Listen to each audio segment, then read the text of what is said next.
Next stop, Grizzly and Wolf Discovery Center.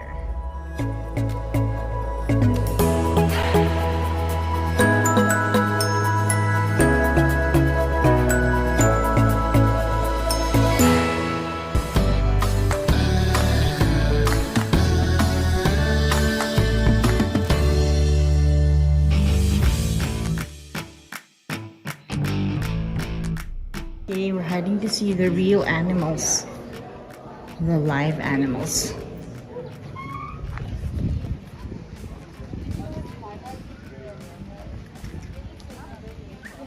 Ooh. Quiet zone daw. Quiet zone. Maingay. Dito kami pwede. Dito kami pwede dito. Maingay daw kami. Where are they? Ayan. Ayan. Sabi kasi nila active naman daw eh. Is that a wolf? Hello, Wolfie. Patagol na, oh. Yeah. Oh my gosh. Hello, Wolfie. So this is discovering the wolves. Ano parang lookout dito. Oh, speak wolf. Mag-aaral daw si Jay ng wolf language. The wolf man.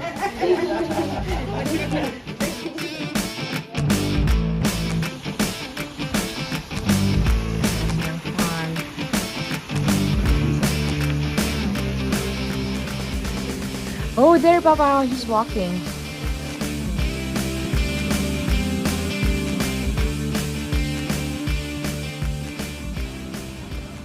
Let's go see him.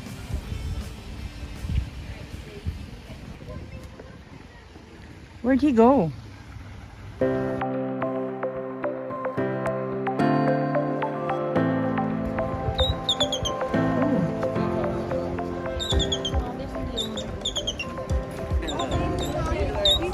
Ground squirrels.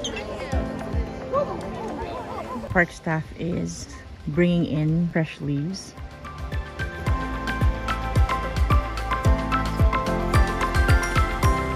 Let's go here. Ano meron doon? Oh, yun pala. Oh, let's go here.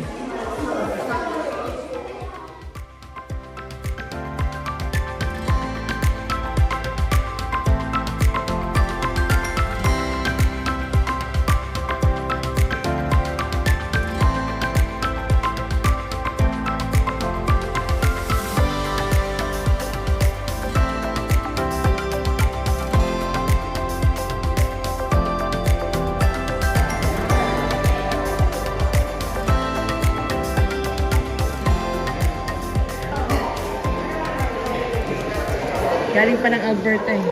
Old blue.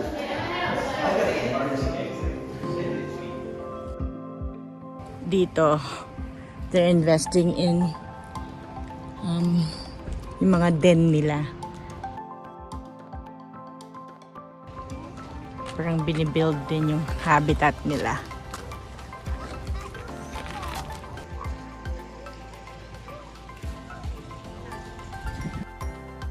Here's Aquila. Aquila the golden eagle. What? Nasagasaan siya.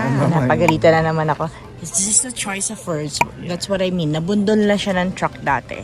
Distracted flying? So, hindi na siya makafly. She's just perched there. Sa eagles daw, malalaki yung mga babae. Parang ako. Malapad ka sa akin. Maraming owl. Welcome to the banks of Yellowstone. We're going here. But what can we see here?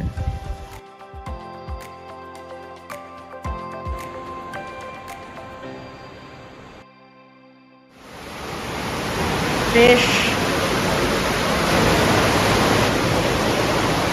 I like seeing fish.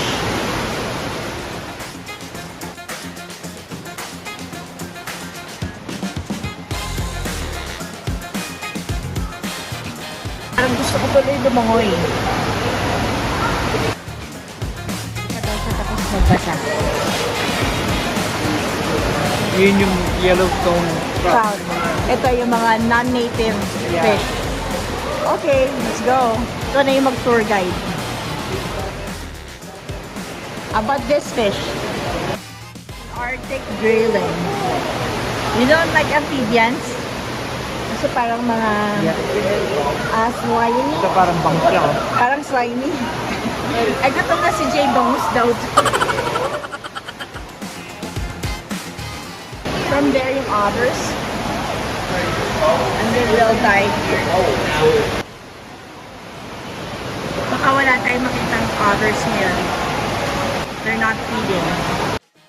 Yay, nag-clear up na yung sky. Kanina parang uulan eh. When we first came in, tapos may paambon-ambon na ng konti eh.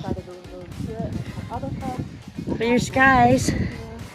Tuloy ang libot.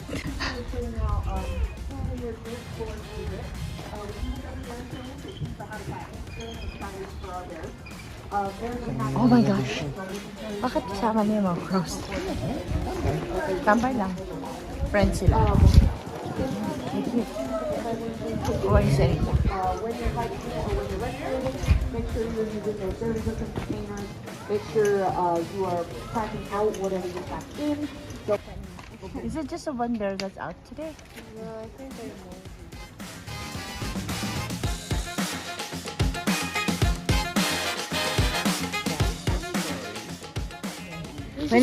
No, instead of putting him down, they just brought him here.